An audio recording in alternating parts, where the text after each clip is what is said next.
Bueno, buenas noches, buenos días o buenas tardes, depende de cuándo estén mirando este video. Estoy haciendo unidades reducidas, es decir, filmaciones cortas de tiempo para que ustedes puedan, en fin, apropiarse de ellas de manera más adecuada. Y esta es una de las partes de la segunda parte del curso de teoría antropológica del año 2020 del grado de la licenciatura en ciencias antropológicas acá en Uruguay, época de coronavirus, ¿sí? Y voy a seguir desarrollando algunos conceptos que empecé a tratar en aquella clase que tuvimos, la única clase presencial, en la filmación anterior y ahora en esta.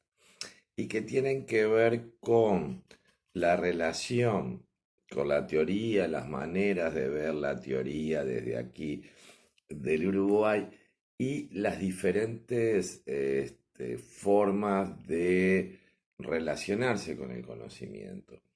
Yo me acuerdo cuando estudiaba acá en Uruguay el grado, que me sucedía una cuestión interesante que era la siguiente. Me ponían el texto de algún antropólogo, alguna antropóloga, y me decían, analícelo y establezca una crítica. Es decir, el indicador de inteligencia, de reflexión, que se me ponía en esa época delante era la posibilidad de establecer una crítica inmediata a un texto que tal vez podía ser comprendido o no, o más o menos de acuerdo a las herramientas, digamos, culturales, al capital cultural heredado a las lecturas, en fin, a las vivencias que uno tenía. Bueno, por suerte después tuve otras experiencias pedagógicas recibidas y también dadas, las cuales, digamos, los niveles de exigencia hermenéutica se profundizaron no solo en relación a los textos, sino en relación a la experiencia etnográfica. Vuelvo a insistir, la teoría antropológica es una cuestión de antropólogos. ¿Por qué?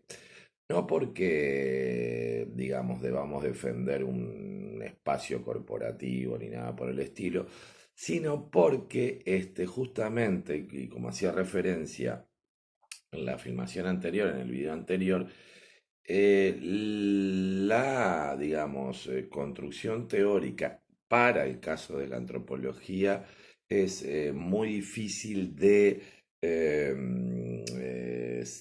separarse de la experiencia del proceso etnográfico. Esto no quiere decir que los tiempos sean diferentes, es decir, tal vez el tiempo teórico sea diferente al tiempo etnográfico, pero convergen en el mismo sujeto, en el sujeto de investigación que somos nosotros. ¿Por qué esa particularidad de la antropología? Porque en la antropología los antropólogos ponemos el cuerpo. ¿Qué quiere decir esto?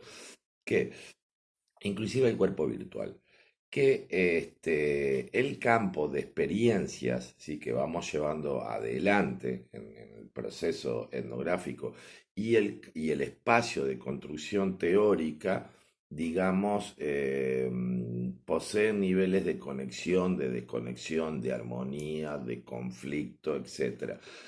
Por ejemplo, me pasó que cuando fui a hacer hace muchos años mi tesis de doctorado sobre la colonia rusa de San Javier, eh, me encontré con, digamos, la necesidad plena de ingresar a la temática de la memoria y de acuerdo a la lectura de los autores que yo manejaba en los 90, es decir, sobre todo Gilles Deleuze, Foucault, un poco de Derrida. En realidad Derrida lo leí en profundidad y lo sigo leyendo hasta el día de hoy, digamos, de esa camada francesa. Me enfrento justamente con que tenía ciertos déficits y tuve que ir y abrevar en diferentes corrientes más vinculadas a la memoria como espacio semántico, como es el caso de Riquet, y que también me interesaba porque tiene parentesco con, en fin, con la escuela de Eranos, con otros espacios teóricos bastante poco visitados, lamentablemente, por la antropología. Ahora, cuando de nuevo se sigue reiterando esa versión de la memoria como espacio semántico, obviamente que después, digamos, una trayectoria, la mía es una trayectoria típicamente latinoamericana, es decir, en la juventud mucho Freud, mucho Marx, Escuela de Frankfurt, después Foucault, Deleuze, un poco de Derrida, los franceses, sí, después, bueno, para los que estudiamos Nación,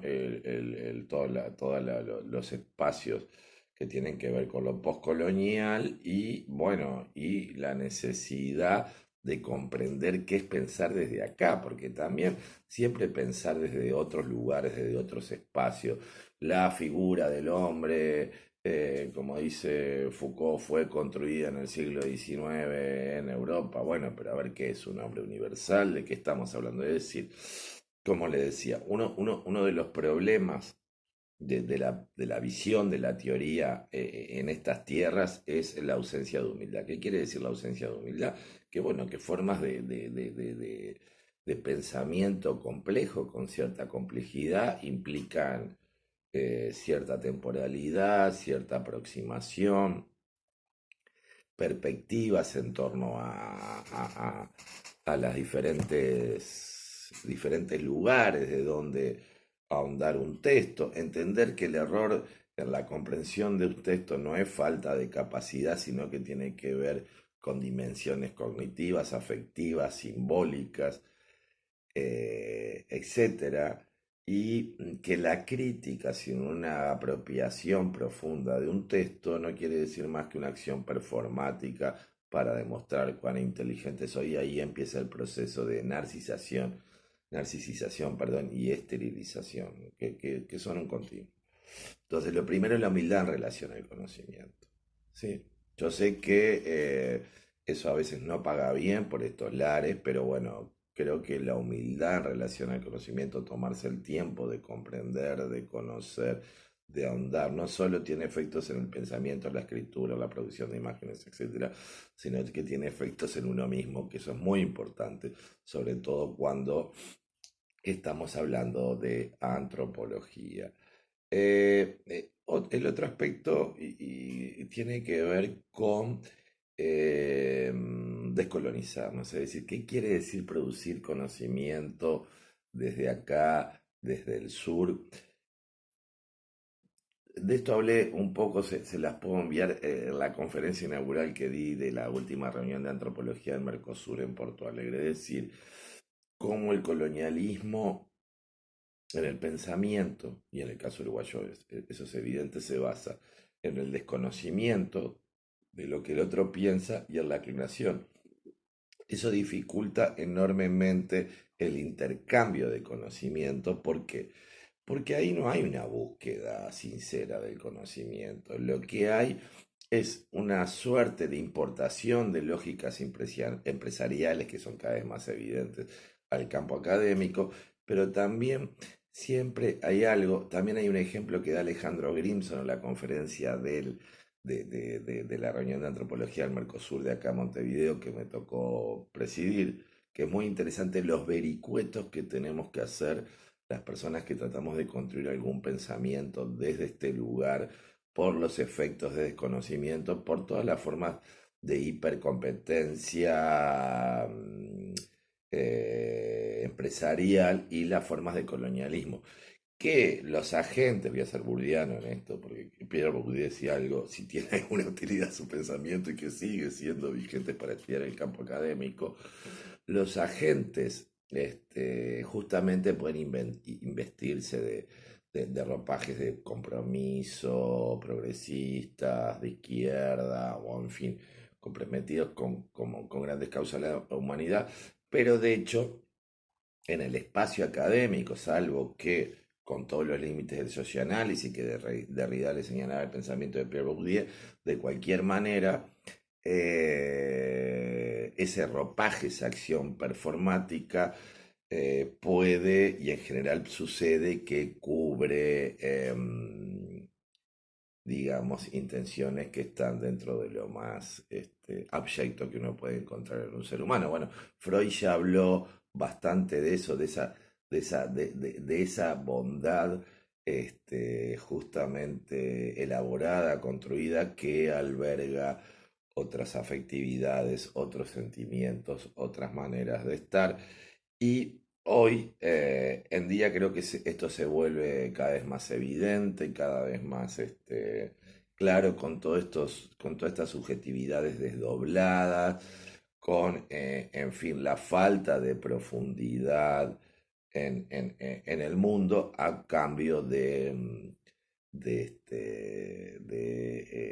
algún lugar en el espacio. Como dice Gilles Deleuze, más vale aprender a hacerse la cama que hacer una carrera académica. Él pensaba así. Bueno, las diferentes apropiaciones, inclusive yo fui muy crítico de la apropiación del pensamiento de él por parte de algunos representantes de la antropología brasileña. Es muy difícil que la antropología, por la tradición que posee, logre sortear esa metafísica de la presencia en el sentido de derridadiano, y eso también dificulta ciertas formas de hacer teoría y constituirla. Es decir, estamos en un momento de superficies, de construcción de superficies, de efectos de superficie y por tanto de profunda superficialidad en todos los niveles, pero yo creo que sobre todo en el afectivo. Entonces, para pensar la teoría, no podemos seguir en esa esquizofrenia de teoría versus el proceso etnográfico. Es necesario la humildad del conocimiento. ¿Sí? Muchas veces los sistemas pedagógicos, por las formas de evaluación, no ayudan a esa humildad del conocimiento. Es decir, no puedo dar a, por ejemplo, no sé, no puedo, o sea, ¿qué es eso de dar a alguien que no entiendo? De dar a un pensador, un autor, una corriente que no llego a comprender bien. Bueno, cuestión es así. Es decir, humildad. Primero, humildad. ¿Sí? Apertura, lo que decía, escucha y también la descolonización. ¿Sí? La descolonización quiere decir justamente cuál es el lugar de donde produzco pensamiento, cuáles son mis condiciones de producción de conocimiento, con quién dialogo, con quién puedo dialogar, con quién no, ¿sí? Cómo puedo sortear las diferentes trampas de los colonizados, de los diferentes, digamos, espacios de colonización, y eso hace que, digamos, producir teoría desde acá sea difícil e inclusive, y esto yo creo que es importante, desde la antropología, y por eso decía que la producción de teoría antropológica es asunto de los antropólogos y no por una cuestión corporativa, producir teoría fuera de un proceso etnográfico, y ese proceso etnográfico puede asumir, tampoco tenemos que pensar la etnografía espacio-temporal clásica, bueno, en todo caso, digamos, ni siquiera interpretar el discurso antropológico, sino analizar el discurso antropológico, que, digamos, eso posee otras características. Este aspecto yo creo que es muy importante. Cuando digo humildad, no solo digo humildad en relación al conocimiento antropológico, sino a todo lo que puedo aprender, ¿sí? De la vida en general. Es decir, hay gente que sabe más de algo que yo en algún terreno, otra más, y bueno, y con ese conjunto de diálogos se va aprendiendo, comprendiendo, interpretando. No hay nada peor que el sujeto autocentrado, suficiente, que no tiene ancestros ni descendientes. Es muy triste eso porque, pero es parte del espíritu de época también, ¿no? Es muy triste cuando uno no comprende en profundidad ciertas ideas, ¿sí? Tratar de compararlas con otras.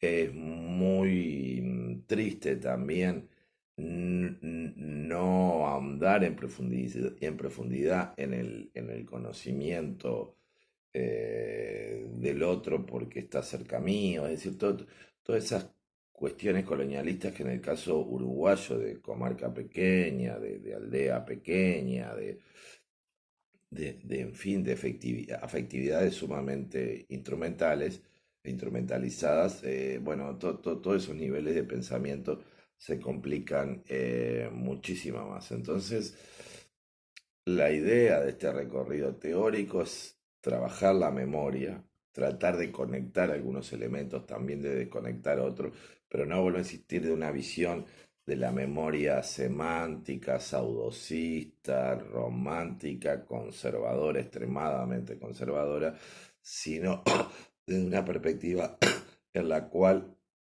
la memoria vuelve a tener su creatividad, vuelve a tener su poiesis, vuelve a tener el sentido de su vinculación con las musas. ¿Sí? Gracias.